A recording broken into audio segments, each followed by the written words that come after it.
میم ایک تو وہ کمیونٹی ہے جو کہ یعنی دین سے اتنی واقف نہیں ہے اور ان کو انوائرمنٹ نہیں پرووائڈ کیا جاتا، اور ایک وہ کمیونٹی ہے جو قرآن بھی پڑھ رہی ہے، وہ اللہ تعالیٰ کے آیات سے بھی واقف ہے، ان کی وعیدوں سے بھی واقف ہے، لیکن پھر بھی وہ اس مرض کا شکار ہو جائے تو اس کو کیا طریقہ کار، اس کو کیا چیز واپس لانے کے لیے یعنی ہوگی، یعنی اس کو سارا کچھ پتہ بھی ہے۔ فائزہ، یہ وہی سوال ہے جو آپ بریک پہ جانے سے پہلے کہہ رہی تھی کہ ہم یعنی تقوی کا جو سفر ہے وہ کس طرح سے اختیار کیا جا سکتا ہے۔ بہت ہی عمدہ ہمارے اسلاف میں سے کسی نے اس کے لیے علاج تجویز کیا کہ یعنی عشق کا بھوت اتر سکتا ہے، ایک تو یہ کہ جگہ بدل دیں، وہ علاقہ چھوڑ دیں، یعنی جس کے اوپر بہت زیادہ یہ چیز سوار ہوگی اس کو تھوڑا اس کا ماحول بدل دیں۔ ماحول بدلنے سے بہرحال جیسے بیماری میں پہلے کہا جاتا تھا نا، اب تو شاید لوگ زیادہ ہو گئے تو اب ماحول بدلنے کا اتنا چانس نہیں رہ گیا، لیکن حقیقتاً ماحول بدلنے کے پازیٹیو اثرات مرتب ہوتے ہیں۔ دوسرا جو علاج ہے اس کا وہ یہ کہ جس کو عشق کی بیماری لاحق ہے اور وہ نکلنا چاہتا ہے تو اس کے لیے لازم ہے کہ وہ جس سے عشق ہے اس کے برے پہلوؤں پر غور کرنا شروع کر دے۔ یہ ہمارے اسلاف نے اس کے بارے میں یعنی تجویز دی ہے کہ اس کے بارے میں جب ایسا کیا جاتا ہے تو اس بیماری پہ کنٹرول حاصل کرنے کے قابل ہو جاتا ہے، کیونکہ عشق کرنے والا ہمیشہ پازیٹیو پہلو کو دیکھتا ہے، نیگیٹو پہلو ہوتے ہیں شخصیت میں اس کو نظر انداز کر دیتا ہے۔ تو برے پہلوؤں کو سوچنے سے، پھر یہ کہ آخرت کی جو وعیدیں ہیں، پھر اسی طرح سے اچھے ماحول میں جانے سے اور کاؤنسلنگ سے اس سے بہت زیادہ افاقہ ہوتا ہے۔ تو اسی طرح سے یہ ہے کہ عشق کا جو انجام ہے اس کو سامنے رکھنے سے، اللہ تعالیٰ کے غضب اور اس کی ناراضگی کو سامنے رکھنے کی وجہ سے، اور پھر یہ کہ اللہ تعالیٰ کو یاد کرنے کی وجہ سے، پھر استغفار کرنے کی وجہ سے، تو اس میں سب سے بڑی چیز میں سمجھتی ہوں جس کا رول بہت اہم ہے وہ یہ کہ بہت زیادہ مصروف رہنے سے، کہ ایسی پازیٹیو ایکٹیویٹی ہو جس سے مصروف رہ کے پھر یہ جو فارغ اوقات کے کام ہے نا، تو جس کی وجہ سے انسان کا دماغ کسی اور ایکٹیویٹی میں بزی ہو جاتا ہے،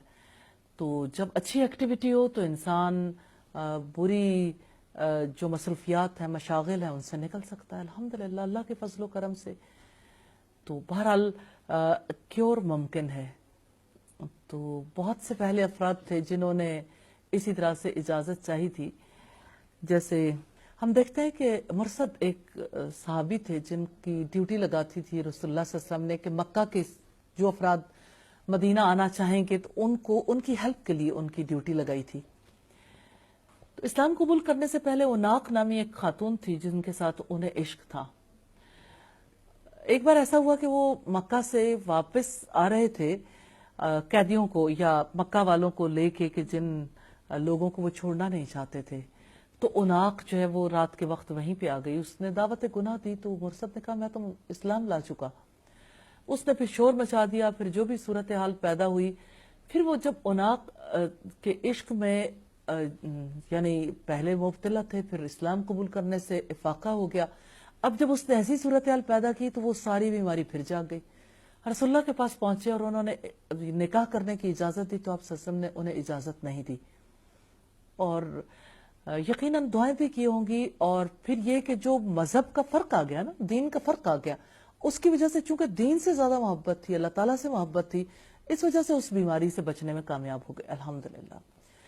اسی طرح سے امام ابو حنیفہ کے بارے میں ہمیں یہ ملتا ہے، کسی نے ان سے اجازت چاہی کہ میں ایک ایسی خاتون سے نکاح کرنا چاہتا ہوں جو بہت خوبصورت ہے اور میں اس کے حسن پہ فریفتہ ہوں، میں چاہتا ہوں کہ میری اولاد جب پیدا ہو تو اس عورت جیسی ہو اور اس کی عقل میرے جیسی ہو۔ تو امام ابو حنیفہ نے کہا کہ اگر عقل اس پہ چلے گی اور شکل تمہارے پہ چلے گی پھر کیا کرو گے؟ تو سم ٹائمز ایسا بھی ہوتا ہے کہ یعنی انسانوں نے اپنے کوئی آئیڈیلز بنائے ہوئے ہوتے ہیں، لیکن کوئی اگر اچھا طریقے سے کاؤنسلنگ کر دے تو اس کا بھی پازیٹیو ایفیکٹ ہوتا ہے تازہ جیسے آپ نے کہا کہ مصروف رہنا بہت زیادہ ضروری ہے، خود کو بیزی رکھا جائے، اچھی مصروفیت جو ہے وہ ڈھونڈی جائے، تو اچھی مصروفیت کو تھوڑا واضح کریں گے کہ اچھی مصروفیت سے کیا مراد ہے؟ دیکھیں جی، نیکی کے سارے کام ہی اچھی مصروفیت ہیں، چاہے وہ انسانوں کی خدمت ہو، انسانوں کے دکھ دور کرنے کی بات ہو۔ مجھے تو لگتا ہے عشق کے مریض کا بہت بڑا علاج